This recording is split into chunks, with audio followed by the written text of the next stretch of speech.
Hey y'all, this is your girl Miss Jasmine to you. Today it's one of them days, y'all. But as promised, I come back from my mukbang slash Bible talk. I I had the mind to do this with the Bible study, but I'm gonna go ahead and do it because it's like every time I try to do something, it's stuff that's always messing up.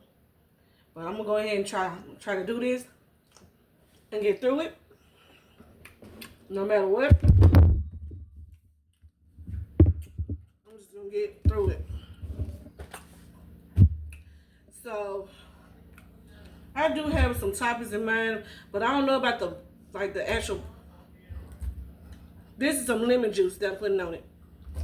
I just like to taste the lemon on my stuff, so I'm just putting some lemon juice all through this. I like to taste the lemon on it. Mm.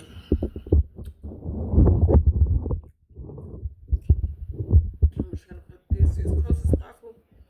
What's y'all? How was y'all week?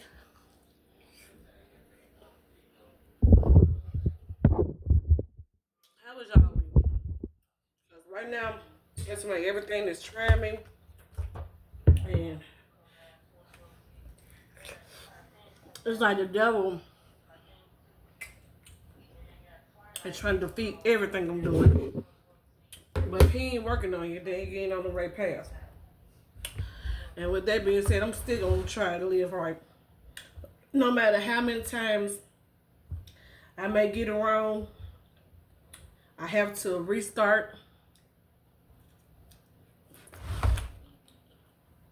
I'm gonna try to live right until God get me off this earth. And that's just where my mindset is at right now.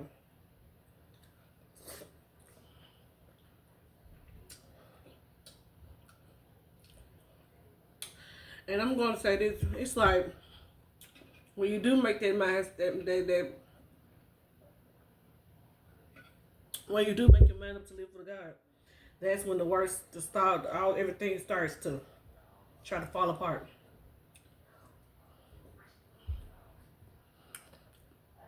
If the devil can't defeat you with the little stuff, he'll come back with something stronger. So as you go through, you gotta make sure you stay focused on your goal. I'm not gonna tell a lie. The way I thought it was gonna happen, I don't even eat corn on cob, but I'm gonna try it.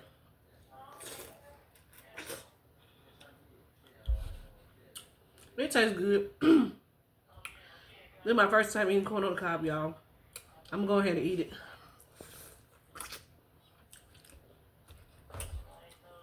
It tastes alright.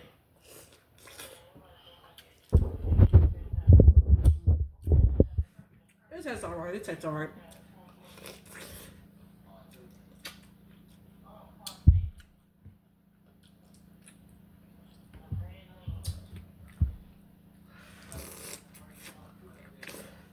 Mm.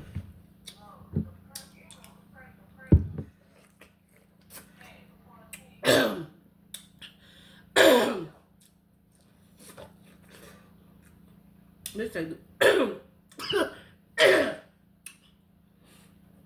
It tastes good.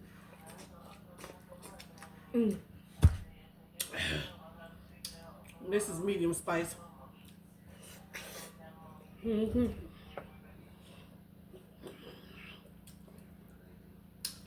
This time I only got shrimp, eggs, and potatoes. They always put corn in. This is my first time eating the corn.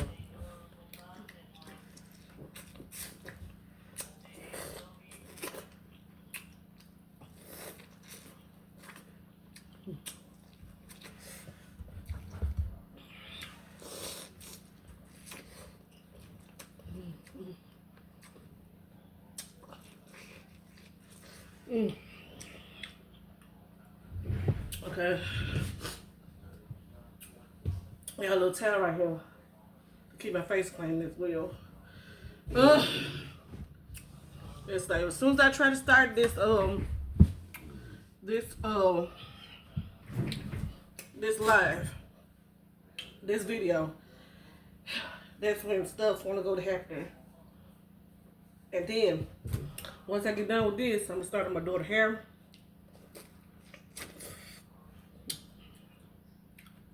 And I'm gonna chill for the rest of the night.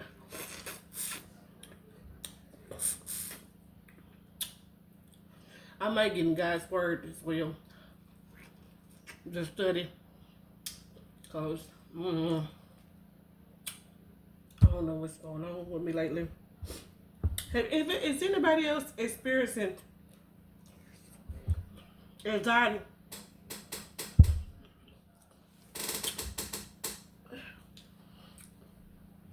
Cause I feel like a lot of people use.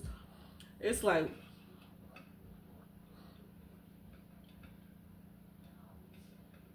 especially the saints of God. We've been dealing with anxiety so much so they got us fearful of the future. But the Bible said, if we trust in the author and the finisher, we don't have to worry about our future because He already know what we have planned for us. So anybody that dealing with anxiety like I am, we have to understand that no matter what, we're going to have to leave this earth. We get stressed about it and try to overthink all types of outcomes and all types of ways and all type of negative thoughts, but we're going to have to leave this earth. And we get to leave this earth learning to embrace learn to embrace it, or we can go out letting us be defeated with fear about something we don't have no control over. And yes, I know it's tough. It's tough trying to think about trying to be brave and not be scared about something you don't have no control over. Trust me, I know. But at the end of the day, we're gonna have to learn to just trust God. And then I understand, and for anybody who talk about stuff, don't come up here and talk about all that God stuff. Well, if you're following this channel, you're watching this live, I'm gonna talk. Well, not this live, but if you're watching this mukbang video, I'm gonna talk about God. If you don't want to hear it, feel free to go. But on Him, we're gonna keep it about Him and keep it classy. But honestly, I felt like when I deal with anxiety, it feels like I'm the only one dealing with it. But then anytime going through with mental health, you always feel lonely. But it's like a nationwide thing. And then the more and more I realize it's other people that's dealing with it too. It makes me wonder, is that the attack that the devil has set against God's people? He wants to overwhelm us. He wants to steal our joy. He wants to make us fear. Everything the devil does, every attack he does, it has it has only 3 motives or 4: kill, steal, destroy, or is dealing with fear.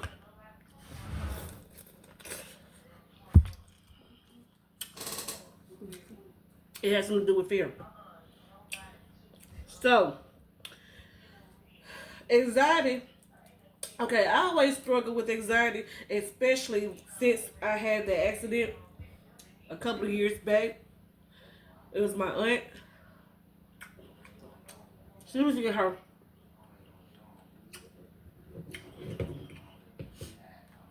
in her brand new car. And this was like when my daughter was 3 years old. I still remember this. And she was in a black Nissan Versa. And I think I don't know what we was going to that day because I don't remember. Because the reason why I don't remember because I had out of all 3 people that was in that car, they could possibly got injured by that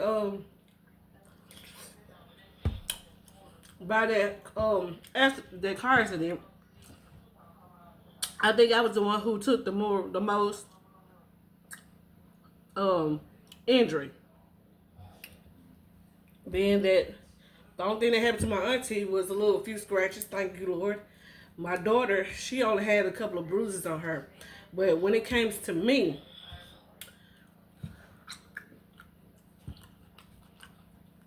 I had, as I remember, I was bleeding. I was going in and out of conscious. They said I had glass in my eye. And to be honest, I remember. The only thing I remember was me waking up in and out on the stretcher.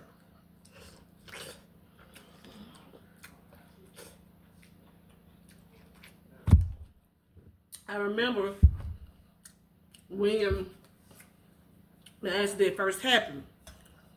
My auntie was trying to outrun this truck because the truck was acting like the truck had the right of way, but he acting like he was trying to get my auntie the right of way. Then my auntie lost her patience and just try to outbeat him since he didn't want to go. So, and the truck, I guess he was about to do it too. He was just trying to take off too. And all of a sudden, a big old collision happened. And as the collision was happening, all I could see was the car coming towards my daughter, my 3-year-old baby. And at that time, I was 23 years old. 23, 26, something like that.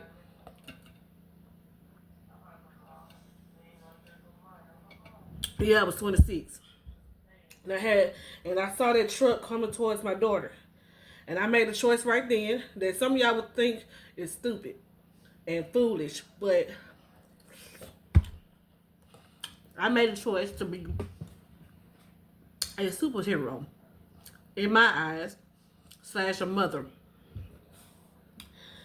I don't know what mother or father, uncle, sister, cousin, brother will let a big old giant truck come towards their loved one, especially if they small and innocent and young.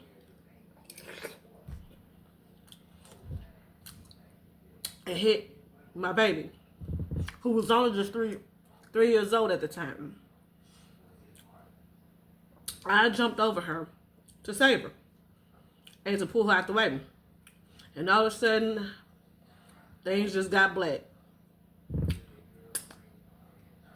And then before you know, I was waking in and out on the stretcher. And I saw my so-called godmama there. That's a whole nother story for this life. That's a whole nother story. Why I said so-called godmother.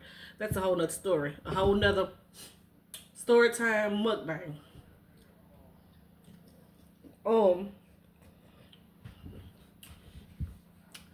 And I don't know what happened to my auntie. I just know my godmama had my baby. And the only thing that was wrong with her was a couple of, bruises. And my baby was on the stretcher, was in my aunt godmama's arms, crying for me. And she was trying to, you know how babies try to jump out the person's arm to get to their parent. She kept trying to do that. But my godmama told her, she'll be okay. But I remember my daughter doing this to me. You know how babies stretch out their arms when they want you to pick them up? I remember her doing that to me. And I remember my child's father was there. And he was checking on me to see what's going on and whatever. I don't know who told him and how he got down here. I think at that time, I think he moved to Memphis. But somehow he got here mighty fast. And he was there.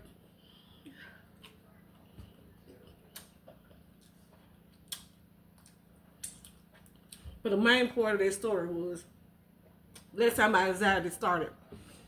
From that car accident.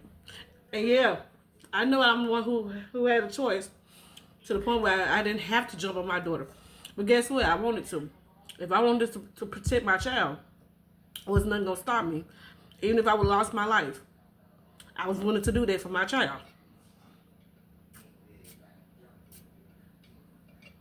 So, and the only thing, and to be honest, that's not really the only thing.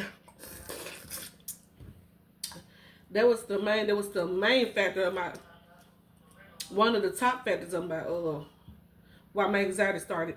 My anxiety started actually when I didn't want to go to, after since then, after they released me from the hospital, because they didn't, instead of me getting transported to my own local hospital, I guess my hospital couldn't you know, couldn't handle no extreme case like mine. So they sent me down the street, like, and 30 minutes or an hour down the street to get serviced on. And I think my grandma knew somehow somebody had to come pick me up. I don't know. I don't remember. I just know somebody had to come pick me up. I don't know who did. Probably my grandma. But I think somebody come get me. And I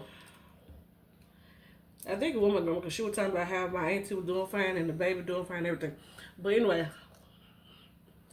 the only reason why I feel like my anxiety started was because ever since that day,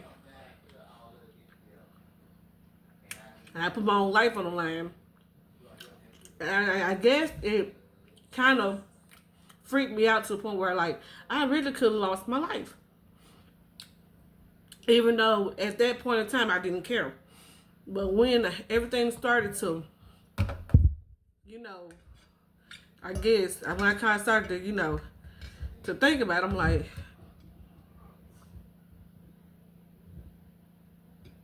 I got scared to go to sleep to the point where I step all night. Or if I do sleep, I only sleep for a few minutes and wake up, sleep for a few minutes, wake up to see if I'm still going to be alive. I'm not trying to laugh at myself like this, you know. I'm not trying to laugh at myself or laugh at anybody who does that. Trust me, I'm not. But that's what I did. And it's like ever since then, it started from that till then when I was able to sleep, all of a sudden, you know how you know how every time you get mad at something or you get scared, you kind of tense up like this. I started tensing up. It went from me being scared to sleep to tensing up to hyperventilating to now to the point now where I learned how to control all that. I learned how to go in bed sleep. When it comes to me, when I had to teach myself how to learn to go back to sleep, I had to literally make myself go back to sleep. Like to the point where I had to say, you know, even though I'm scared, I'm like, but at the same time, I'm like, it's up to God how long He let me live and stay on this earth, right? I don't control it. If I could, I'll live forever. But since I don't, I had to just make the time that God gives me worth it and worth living for Him, right? But then, even with that kind of mindset, I still kind of was on and off scared to sleep, and then dealing with that, and then dealing with my mother's health condition, them putting her in a nursing home, and it was just a lot. And then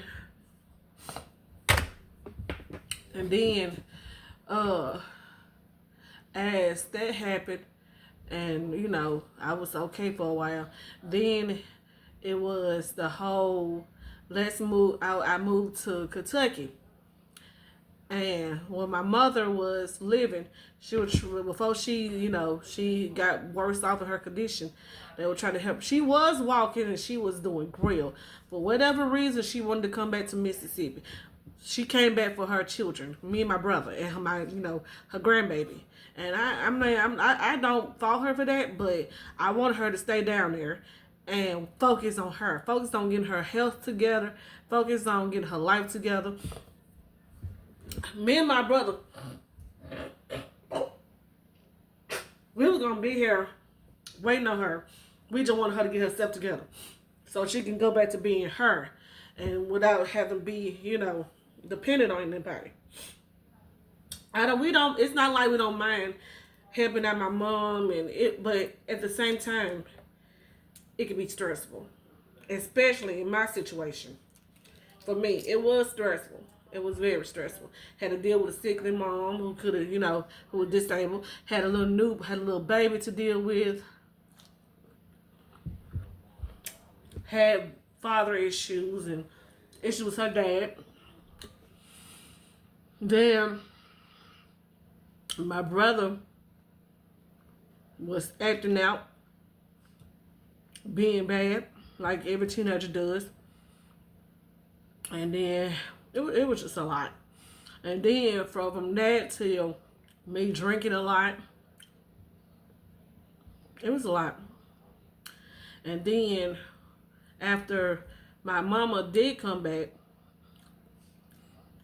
and from Kentucky, it's like stuff was okay for a while. But even when stuff was okay for a while, she kept just being herself, demanding what food she want, just being herself, put it like that. Even when, we didn't want to give it to her, but we had to, since we didn't, put it like this, even though we knew what was better for my mom, we understand her craving. We understand how she feel. Like she's, we don't eat this, don't eat that, eat this instead. Even though we know we were trying to do the right thing for her, it was hard doing the right thing for her because we felt like we were doing the right thing for her, but at the same time we didn't want to make her feel bad because she couldn't have stuff. So sometimes we'll let her get away with stuff. We'll buy her what she wanted to eat and all that, but at the same time, I wish we could have been a little more stricter. Because if we was a little more stricter with her, she probably would be still here to this day. Especially me. If I was a little more stricter when we was living together, instead of me encouraging her buying junk food and fast food all the time, like almost every other day, had my friend Jason go buy her this and go buy her that. And then when my friend Jason stopped, answering the call all the time, we got mad at him. And I felt like we was wrong. Matter of fact, I acknowledge we was wrong for that. I know now a person can get tired, sick and tired of going back and forth for one person. I wish I would have, if I knew what I know now, I wish I would have shut some of that stuff down. Because maybe, she could have been here with us. And she would have saw her grandbaby grew up a little bit longer. And she would have got to meet her other grandbaby. But, if God said it was her time, it was her time. And it's like ever since my mom died, aka my best friend, even though sometimes we didn't get along, well, a lot of times we didn't get along because, we had our issues with one another. And it's like my mind my mind went through a whole, I don't know what to call it. It's more than a phase, put it like this. It's like my mind and my mindset, my outlook on life and my perspective, all that changed. It's some of it changed for the better, some changed for the worse. And then after my mom died, I remember, how you make a joke or an inside joke a harmless inside joke at that. It wasn't mean to disrespect my mom. It wasn't mean to disrespect my family, even though it was an inside joke. Something that me and my mama used to do all the time. Like, we say we twins, but I used to say I'm the pretty twin. Even though I look just like my mama, I used to say I'm the pretty twin. So I put that on Facebook as a memorandum to my mom. And one of my uncles, great uncles, he had the nerve to get on my Facebook page, y'all, and cuss me clean out.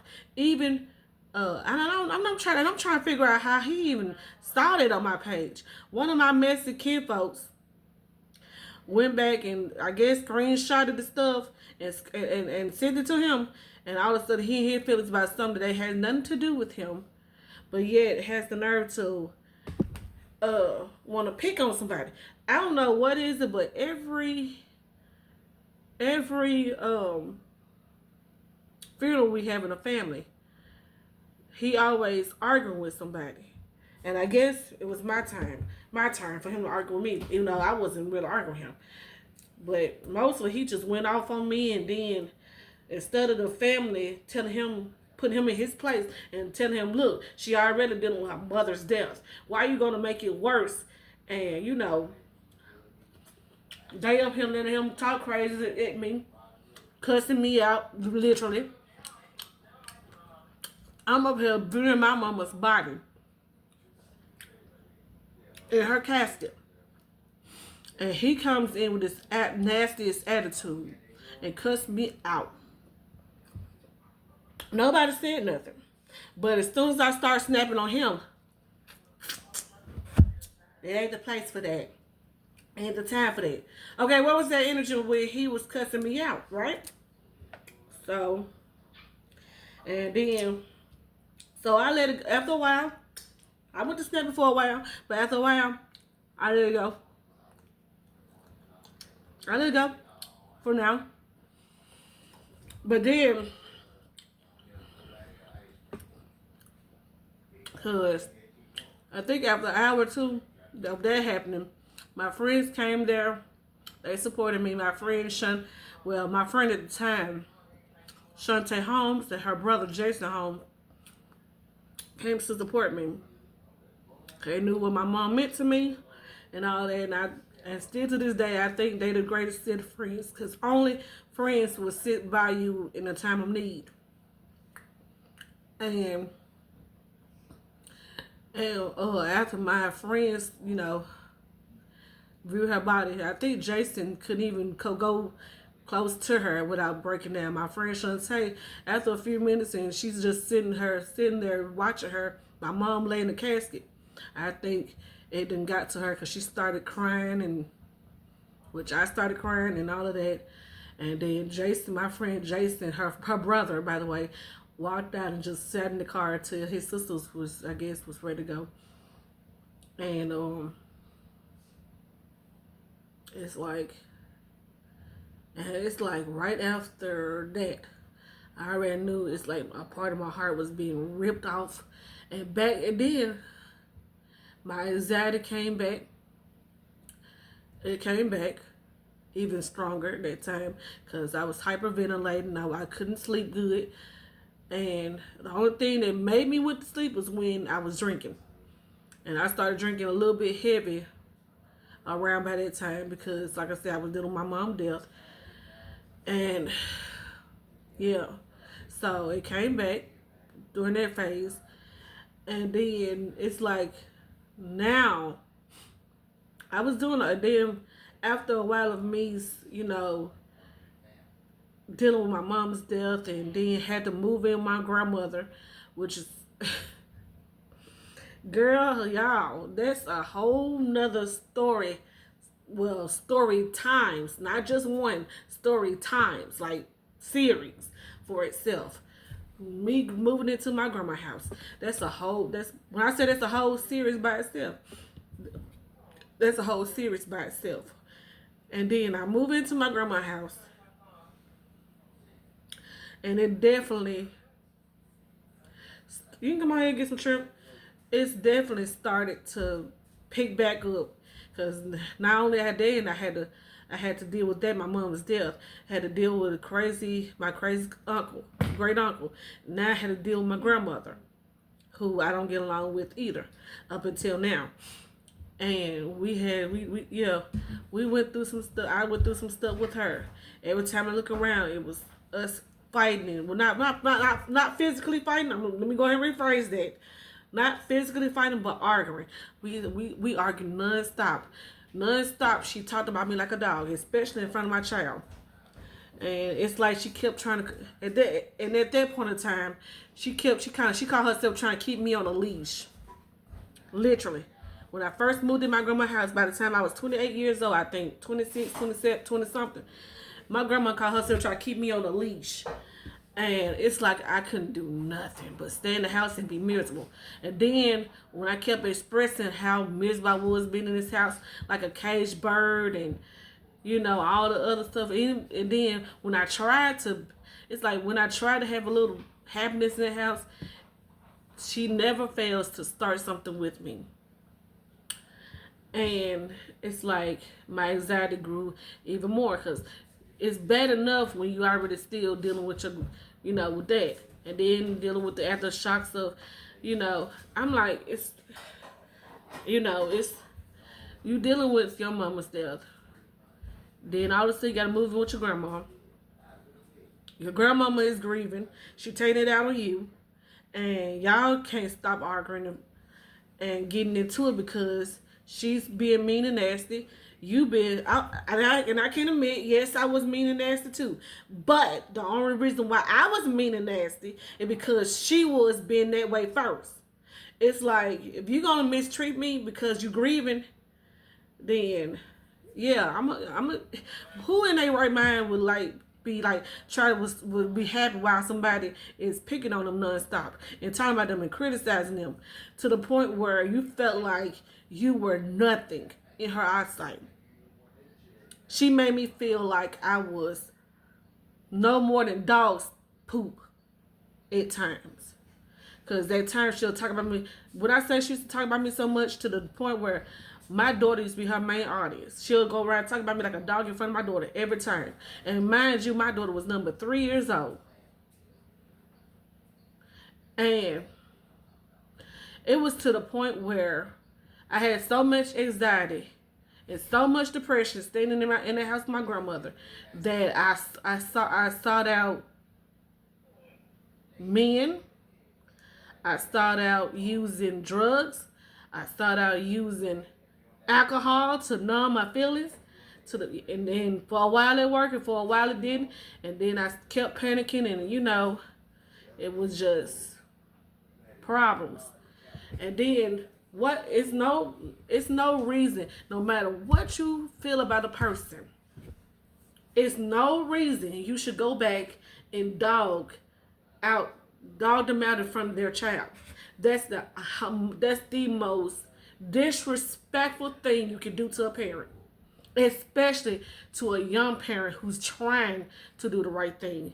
At least I can understand if I was the type of parent that would try to up and leave my child every time I got a chance to, trying to run the streets with my friend girls. I can understand her being crazy and talking to me crazy then. But no, I'm at home raising my own daughter. And the only reason why you don't like me is because I didn't clean up when you want me to, or clean up the same way you know how some people have a certain way you put like this. She wanted me to clean the house clean like her. If I ain't do it exactly how she did it, it ain't clean, even though it is. It was just, when I say that's a series by itself, y'all, that's a series for itself. But I'm saying all of this. I was basically telling you guys this story because to give you a visual / understanding of my anxiety and where it comes from. But y'all, when I say anxiety is nothing to play with, I wouldn't wish it on my worst enemy. Because when I say it's nothing to play with, especially when you're already dealing with mental health issues as it is, and like I said, it's a whole nother story time for you too, how my mental health issues started. That's a whole nother vlog, a whole nother mukbang. Meanwhile, I got a whole lot of shrimp in front of me that I'm not even eating because I'm talking so much. So let me go back to talking. Let me go back to eating. And I hope y'all eating something with me.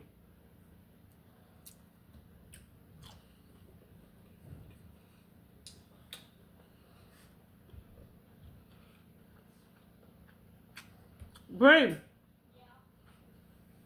turn the air off.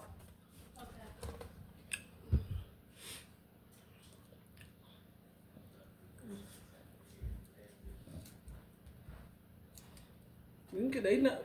She trying to hide her head, y'all. That's why she don't want to come around. She trying to steal on the side. I'll be back. But anyway,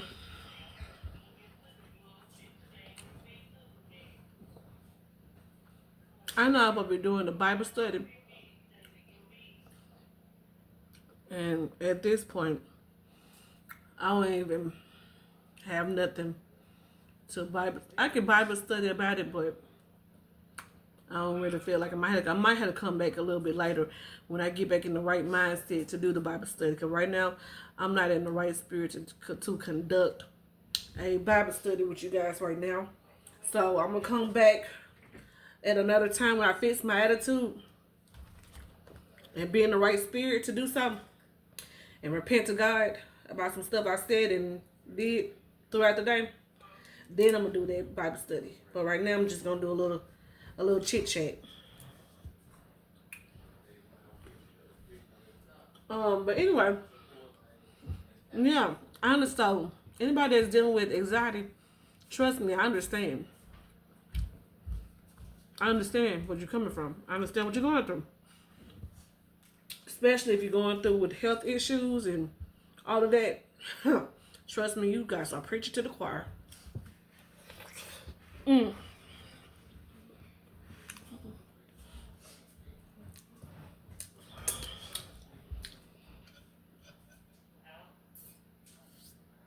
But yeah, trust me, I understand. And this already turned into a very, very long video. So I'm going to go ahead and end this mukbang slash vlog. Mukbang vlog. Because I am eating, y'all just don't see it. And I'm going to get back with y'all later for the